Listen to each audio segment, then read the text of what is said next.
The stars shined brightly against the darkness of space as the Imperial scout ship glided silently through the outer edges of the Sol system. Commander Zex Thaler stood tall on the bridge, his purple skin reflecting the soft blue lights of the control panels. For thousands of years, the Galactic Imperium had ruled over 300 star systems without any serious challenge. They believed themselves to be the greatest civilization in the universe. "Commander, we detect unusual energy patterns from the third planet," reported the sensor officer. "It appears to be a developing civilization." Zex Thaler smiled.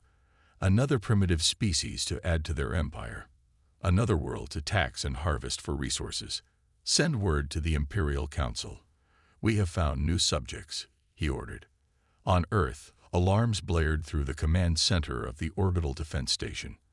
Admiral Greg Harrison rushed to the main screen, his experienced eyes quickly assessing the situation. Humanity had been traveling through space for only 300 years, but centuries of war on Earth had pushed them to create powerful weapons and strong ships. "Sir, unknown ship detected near Neptune," reported Lieutenant Allen. "It's unlike anything in our database." Harrison's face remained calm, but his mind raced. "Alert the President and activate Defense Protocol Delta.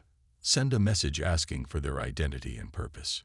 President Susan Kelly called an emergency meeting. The United Earth government's leaders gathered quickly, faces serious as they looked at the images of the alien ship. "We need to be careful," Kelly said. "We don't know their intentions." Admiral Harrison nodded. "I recommend we appear friendly, but prepare all our fleets. The 5th Defense Fleet is closest and can reach Earth in 12 hours. The alien ship responded, sending a message that their translator AI took several minutes to decode. "They call themselves the Galactic Imperium," explained Communications Officer Paul Green. "They want to meet with our leaders to discuss our membership in their empire." Harrison and Kelly exchanged worried glances. "Tell them we welcome peaceful contact," Kelly decided. "We'll meet them at the New Horizons station." 3 days later, the Imperial diplomatic vessel docked with the orbital station. The aliens stepped out, tall and purple-skinned with 4 arms. They looked around with obvious surprise at the station's advanced technology. Ambassador Carol Williams led the human delegation. "Welcome to Earth space. We are pleased to make contact with another spacefaring civilization." The Imperial ambassador, Lord Drescour, barely hid his dismissive attitude. "Your technology is unexpectedly advanced for mammals who have just left their planet. The Emperor is generous and offers you protection in exchange for just 30% of your resources and complete military surrender." Williams kept her diplomatic smile, but her eyes turned cold. "That's a very interesting offer. Our government will need time to consider it." Later, in the private meeting room, Harrison slammed his fist on the table. "They don't see us as equals. They see us as prey." President Kelly nodded slowly. "Continue the talks, Ambassador Williams. We need to learn more about their empire and technology." She turned to Harrison. "Admiral, quietly bring in all our fleets and activate the Artemis Protocol." Harrison's eyes widened. "The Artemis Protocol. Those ships haven't even been publicly announced." "Let's keep it that way," Kelly said firmly. "If these aliens want to threaten Earth, they should know we've never faced a threat without fighting back." As the Imperial delegation returned to their ship, they remained completely unaware of the activity happening throughout the solar system. Human stealth ships moved into defensive positions. Hidden shipyards beyond Neptune's orbit activated production lines. And deep within Saturn's rings, the classified Artemis fleet, Earth's most advanced warships, powered up their engines for the first time. The Galactic Imperium had ruled without challenge for millennia. They had forgotten what it meant to face a species that had survived through constant adaptation and warfare. They were about to learn. On the imperial capital world of Thalaxia Prime, the Grand Council gathered in their massive crystal dome. 12 high-ranking aliens sat around a floating table, their purple skin glowing under the light of 3 moons visible through the transparent ceiling. "These humans are unusual," said Lord Drescour, showing holographic images of Earth's cities and orbital stations. They have developed quickly, but they are still far behind our technology. Emperor Dorixalan waved two of his 4 arms dismissively. Every new species thinks they are special. How many ships will we need to show them their place? The Imperial War Minister consulted his datapad. Their weapons are primitive energy-based systems. Their shields appear basic. I recommend a compliance fleet of 30 warships. 30, laughed one council member. We could take their world with 5. Send 30, the Emperor ordered. I want this done quickly. Their system has valuable resources we need. Far away in Earth's solar system, Admiral Harrison and Fleet Commander Diane Rodriguez worked around the clock preparing humanity's defenses. They gathered in the war room deep inside Moon Base Alpha, surrounded by holographic displays showing fleet positions. The aliens left yesterday, Rodriguez said. Our intelligence suggests they weren't impressed by us. Harrison nodded. Good. Their overconfidence will be their weakness. The door slid open and President Kelly walked in with several military officers. The United Earth government has voted. We are authorizing the Artemis Protocol. The room fell silent. For 20 years, Earth had secretly built its most advanced warships, hiding them throughout the solar system. Only the highest military leaders knew they existed. How many ships can we deploy? Kelly asked. Harrison touched his console, and the holographic display changed to show hidden bases throughout the solar system. 75 battle-ready warships, Madam President, plus our regular fleet of 40 defense vessels. The aliens will return, Kelly said firmly. And when they do, we'll be ready. 2 weeks later, alarms sounded throughout Earth's defense network. 30 massive Imperial warships appeared near Jupiter, their engines glowing bright purple against the darkness of space. They've arrived. Harrison announced from the bridge of the flagship EDS Valiant. All ships, prepare for combat. Remember your training. The Imperial commander was Supreme General Vex Tholis, a decorated veteran of the Empire's small border conflicts. He stood proudly on his command deck. Send the message to the humans, he ordered. They have 1 hour to surrender their planet or face destruction. The message went out, but the response wasn't what he expected. Instead of fear or surrender, the humans sent back a single reply: defend yourselves. Arrogant creatures, Vex Tholis laughed. Show them our power. Fire warning shots at their outer planets. Before the Imperial gunners could act, their sensors began blaring warnings. From behind moons, from inside asteroid fields, and from what seemed like empty space, human warships appeared. The Imperial crew stared in shock at their screens. Impossible, gasped the Imperial sensor officer. We count 75 warships. Where did they come from?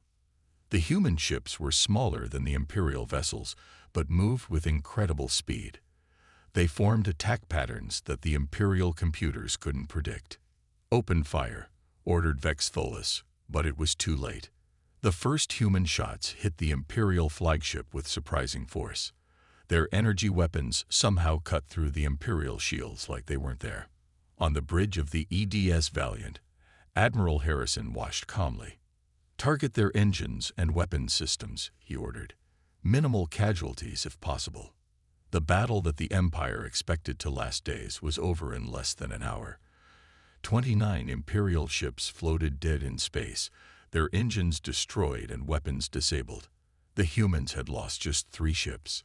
The only Imperial vessel still moving was a small scout ship, damaged but able to jump back to Imperial space. Let it go, Harrison ordered when a weapons officer asked permission to destroy it. They need to deliver our message. As the scout ship disappeared into faster-than-light travel, Harrison looked at the disabled Imperial fleet. Send in boarding teams, he ordered. I want their technology and their navigation data. We need to know where they came from, and how many more we'll have to fight. The Imperial scout ship limped into the spaceport above Thalaxia Prime. Its hull was scorched and damaged. Emergency crews rushed to help the injured crew members. Inside the Grand Council chamber, The atmosphere was tense as they waited for news. When the ship's captain was brought in, he could barely stand. His purple skin had turned a sickly gray from his injuries. "Report," Emperor Dorgsalan demanded.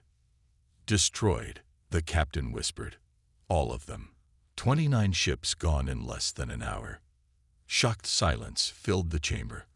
For over 2,000 years, the Empire had not lost a single battle. Their military was mostly ceremonial now, used for parades and showing off their power to primitive species. The war minister's hands trembled. Impossible. They are barely spacefaring. They had ships hidden everywhere, the captain said. Their weapons cut through our shields like nothing. They knew exactly where to hit us. Emperor Dorgsalan stood up, knocking over his chair. How? How could primitives defeat our best ships? The intelligence minister spoke quietly. We haven't updated our shield technology in over 500 years. We haven't needed to. No one has challenged us.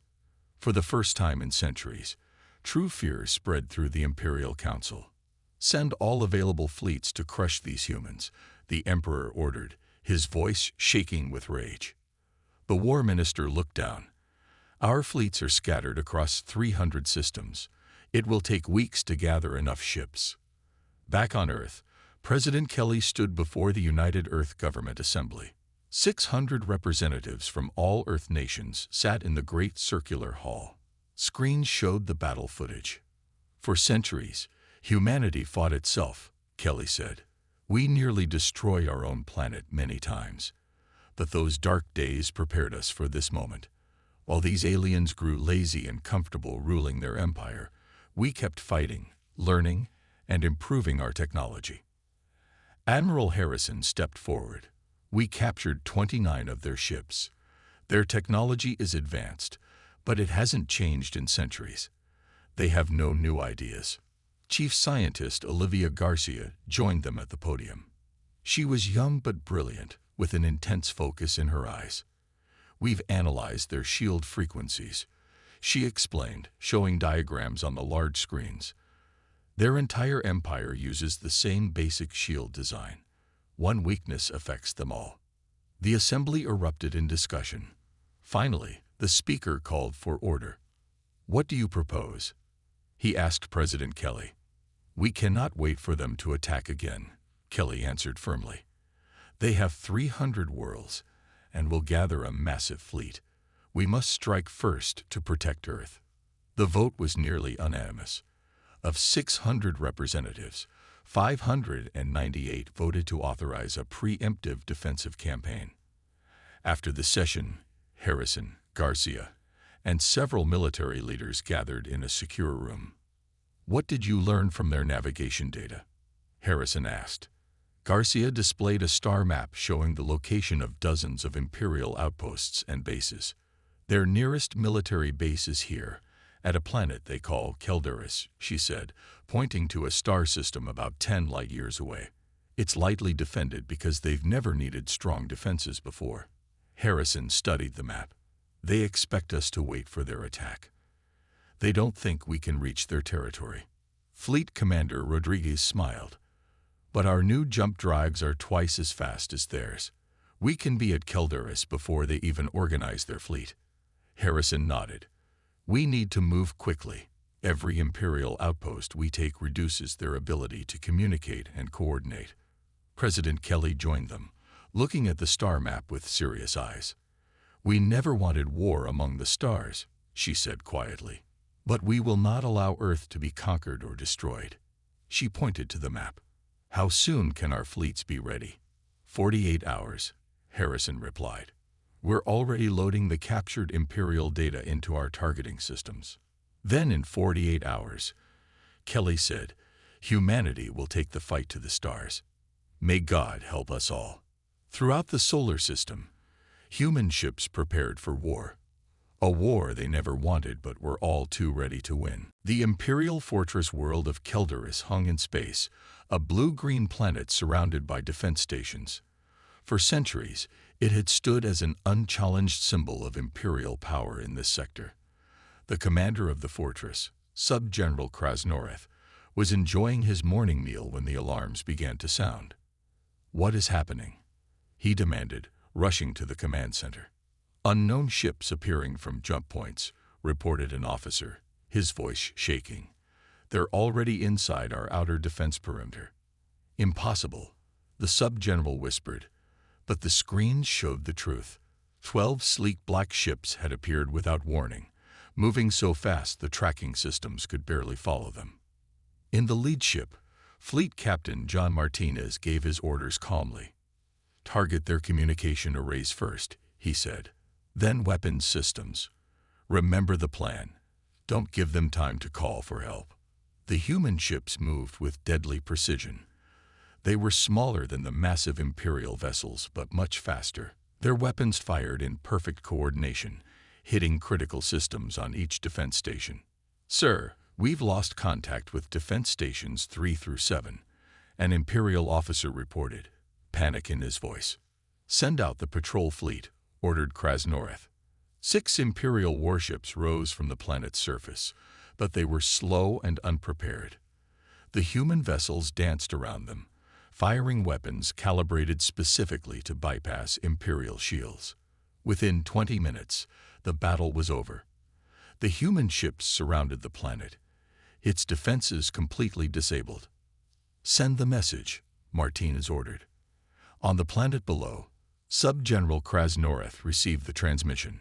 "Your defenses are neutralized. Surrender the planet, or we will destroy your remaining military installations." With shaking hands, he gave the order to surrender.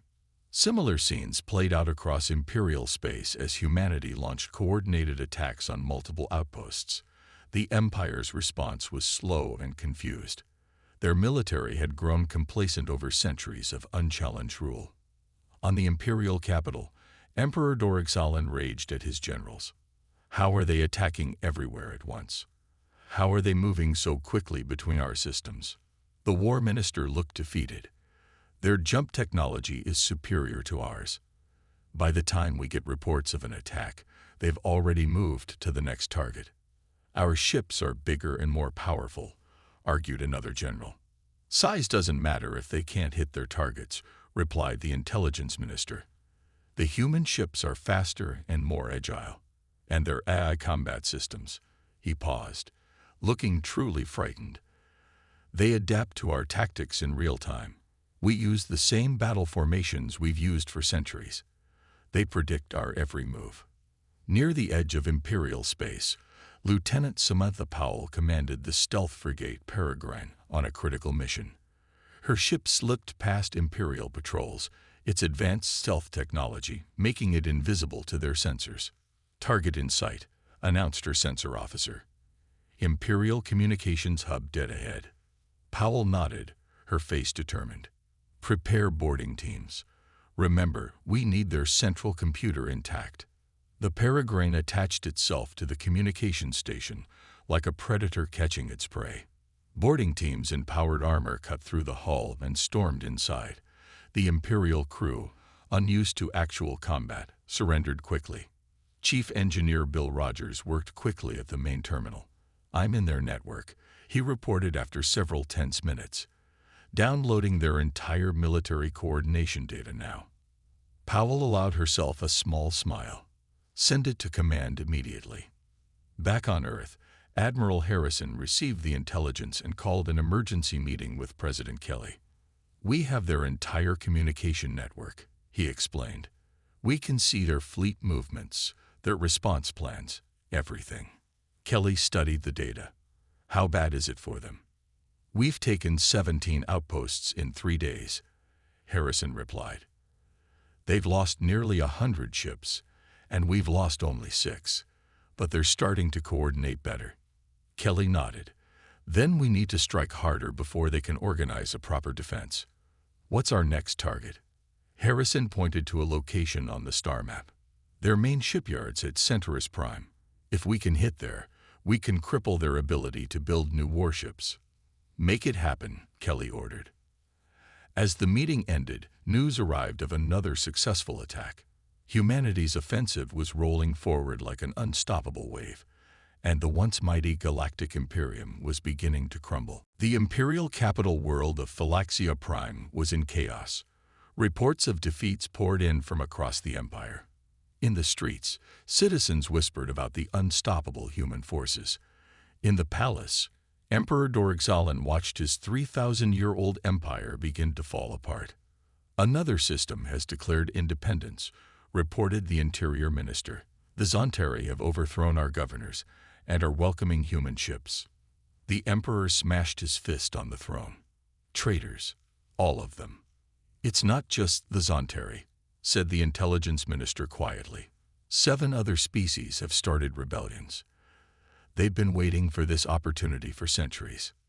In the war room, the remaining loyal generals argued loudly. We should gather all forces to protect the core worlds. No, we must strike back at Earth directly. The Emperor silenced them with a wave of his hand. What about our shipyards at Centaurus Prime? They are building our new battleships. A nervous silence fell over the room. We have reports that the humans know about Centaurus, admitted the War Minister. We've sent reinforcements, but near the massive shipyards of Centaurus Prime, a fleet of 30 Imperial defense ships patrolled nervously. The shipyards were the pride of the Empire, massive structures where hundreds of warships were built simultaneously. Commander Zex Lorath watched the sensor screens carefully.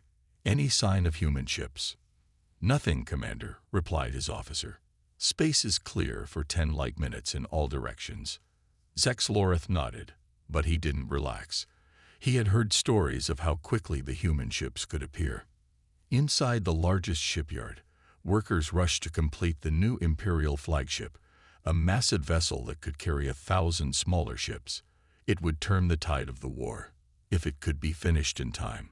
High above the shipyard, in what appeared to be empty space, High Commander Lisa Reynolds watched through the viewports of her command ship. 20 human vessels hung in space, their advanced stealth systems making them invisible to Imperial sensors. All ships in position, reported her tactical officer. Reynolds nodded. Begin the operation. Throughout the human fleet, weapon systems locked onto carefully selected targets. The plan had been developed using the intelligence they had gathered from the Imperial network. Fire, ordered Reynolds. Across the void, energy weapons lashed out, striking the shipyards with devastating precision. Before the Imperial defense fleet could react, critical systems were already failing. Power cores destabilized. Construction bays collapsed. The Imperial ships turned to fight, but they were already surrounded. Human vessels appeared behind them, cutting off escape routes. Target their engines, Reynolds commanded. Disable, don't destroy if possible. The battle lasted only 40 minutes. When it ended, the pride of the Imperial fleet, the shipyards that had built warships for 1,000 years, drifted as burning wreckage. Nearly 1/3 of the Empire's total military production capacity was gone. On Phalaxia Prime, the Emperor received the news with cold silence. Around him, noble houses began withdrawing their forces. The House of Zexurith has recalled its fleet to protect their homeworld, reported an aide. As has the House of Krelnuth, added another. The Emperor turned to his most loyal general, the fanatical Vexorlis. What do we have left? My personal forces remain loyal, Vexorlis answered. And there is one option remaining. He showed the Emperor a datapad. On it were plans for weapons so ancient and terrible that they had been locked away for millennia. Planet killers that could destroy entire star systems. No Imperial ruler has used these in 5,000 years, Vexorlis said. But these humans leave us no choice. The Emperor stared at the plans, his 4 hands trembling slightly. How quickly can they be made ready? 3 days, replied Vexorlis. We have the materials in the deep vaults. The Emperor closed his eyes briefly. Do it. If we cannot rule the galaxy, perhaps no one should. As Imperial scientists began work on the ancient weapons, they remained unaware that every communication, every plan, was being monitored by human intelligence. The final confrontation was coming. Admiral Harrison stood before the holographic display showing the Imperial capital system. Officers from all human fleets were gathered in the war room aboard the flagship Defiance. The room was silent as they studied the enemy positions. "Our intelligence confirms it," Harrison said grimly. "The Emperor has ordered the activation of ancient weapons capable of destroying entire star systems." Captain Ellen Morris frowned. "Can they really do that?" Chief Scientist Olivia Garcia nodded. "The technical data we've intercepted suggests they're creating artificial black holes. One could swallow Earth in seconds." Harrison pointed to the display. "We have no choice. We must strike directly at Thalaxia Prime and stop these weapons before they're deployed." Fleet Commander Rodriguez looked concerned. "The Imperial capital has more defenses than any target we faced. They've gathered over 300 capital ships. And we have 47, Harrison replied. "But we have the advantage of surprise, superior speed, and better weapons." President Kelly's holographic image appeared in the room. "The United Earth government has voted. You are authorized to launch the final assault on Thalaxia Prime." Harrison nodded solemnly. "We won't fail. All ships, prepare for jump in 30 minutes." Throughout the human fleet, crews made final preparations. Weapons were checked, shields reinforced, and personal messages sent to loved ones back home. Everyone understood the stakes. If they failed, Earth and many other worlds would be destroyed. Above Thalaxia Prime, the Imperial fleet formed a defensive sphere around the planet. Emperor Dorixalan watched from his personal flagship, a massive vessel at the center of the formation. "The planet killer weapons will be ready in 6 hours," reported General Vex Orlis. "Once activated, we can target the human home system." "Good," the Emperor replied. "These mammals will learn what happens when they challenge the Imperium." Suddenly, alarms blared across the Imperial fleet. "Jump signatures detected," shouted an officer. "Multiple points." The Emperor stared in shock as 47 human warships appeared throughout his formation. They had jumped precisely into the gaps between Imperial vessels, scattering the carefully planned defensive sphere. "How did they know our exact formation?" Vex Orlis demanded. "All ships, open fire," ordered the Emperor, but it was too late. Human weapons lashed out with surgical precision, targeting engines and weapon systems. The Imperial ships were larger and more numerous, but they were also slower and less agile. Many of them couldn't fire without hitting their own ships. On the bridge of the Defiance, Admiral Harrison directed the battle with calm efficiency. "Focus fire on their command vessels," he ordered. Teams Alpha and Bravo pushed toward the Emperor's flagship. The battle raged for hours. Imperial ships fell one by one, unable to match the humans' superior coordination and tactics. Human vessels took damage but continued fighting. As the battle turned against the Empire, Commander Kevin Walsh led a team of Marines toward the Emperor's flagship. Their small assault craft dodged through the chaos of the battle. "Breach point ahead," reported his pilot. 10 seconds to contact. Walsh checked his powered armor one last time. "Remember the mission. We need to capture the Emperor alive if possible." The assault craft attached to the Imperial flagship. Cutting lasers burned through the hull, and Walsh led his team into the ship. They fought their way through hallways filled with Imperial guards. "The bridge is ahead," reported his tactical officer. "Heavy resistance." Walsh nodded. "Use stun grenades. We want prisoners, not bodies." The final push to the bridge was fierce. Several Marines fell to Imperial weapons, but they continued forward. Finally, they broke through to the command center. Emperor Dorixalan and General Vex Orlis stood surrounded by their royal guards. The general raised his weapon, but Walsh was faster. A stun blast hit Vex Orlis, dropping him to the floor. "Surrender," Walsh told the Emperor. "Your fleet is defeated. The planet killer weapons have been neutralized." The Emperor looked at the battle displays showing his once mighty fleet in ruins. 300 Imperial ships were either destroyed or disabled. The human fleet, though damaged, still had 36 vessels operational. "What are your terms?" he asked, his voice hollow with defeat. Walsh's response was clear and firm. The Galactic Imperium ends today, but the people of your worlds can live in peace if you order all Imperial forces to stand down now. Outside the flagship, human vessels surrounded the planet. The final battle was over. The once mighty empire had fallen to a species they had thought primitive just months before. 6 months after the fall of Thalaxia Prime, representatives from 27 species gathered on the massive space station named Unity. The station hung in neutral space, built by humans in record time as a symbol of their commitment to peace. In the grand meeting hall, President Susan Kelly stood before the gathered aliens. Some were former Imperial citizens. Others had been conquered peoples who regained their freedom during the Empire's collapse. "We did not come to the stars seeking war," Kelly said, her voice carrying through the hall. "Humanity fought because we had to. Now we must all build something better than the Empire ever was." The former Emperor Dorgzalan, now simply a representative of his people, watched from his seat. He looked older, his once proud posture now bent. Beside him sat representatives from other former imperial noble houses. "For thousands of years, the Imperium ruled through force," Kelly continued. "Today, we propose a different path, a galactic federation where all species have equal voice and equal protection." She revealed the plans for the new government. Each world would keep its independence. Trade would be fair, not forced. A combined defense force would protect all member worlds. Many species were suspicious at first. They had known only imperial rule for generations. "Why should we trust humans?" asked a Zonteri leader, his blue scales shimmering under the lights.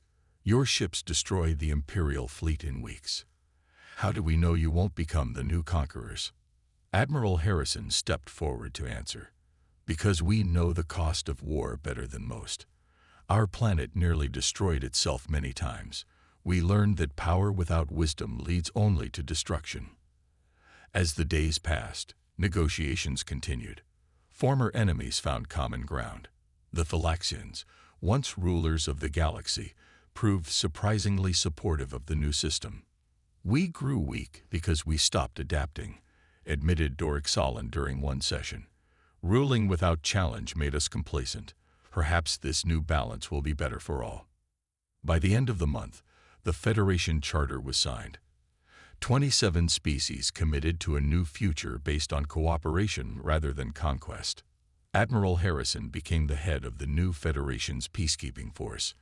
In his office aboard Unity Station, he met with representatives from many worlds to establish security protocols. "The key is balance," he explained to them. "No single species, including humans, can control more than 20% of the combined fleet. That way, no one can dominate the others." The former imperial worlds contributed their advanced technology. The humans shared their tactical innovations. Other species brought unique skills from their own cultures. Together, they created something stronger than any had been alone. Lieutenant Nickel Bennett, who had fought bravely in the final battle, was appointed as Earth's ambassador to the new Federation Council. On the day of her confirmation, she stood at the viewing window of Unity Station, looking out at the stars. Admiral Harrison joined her there.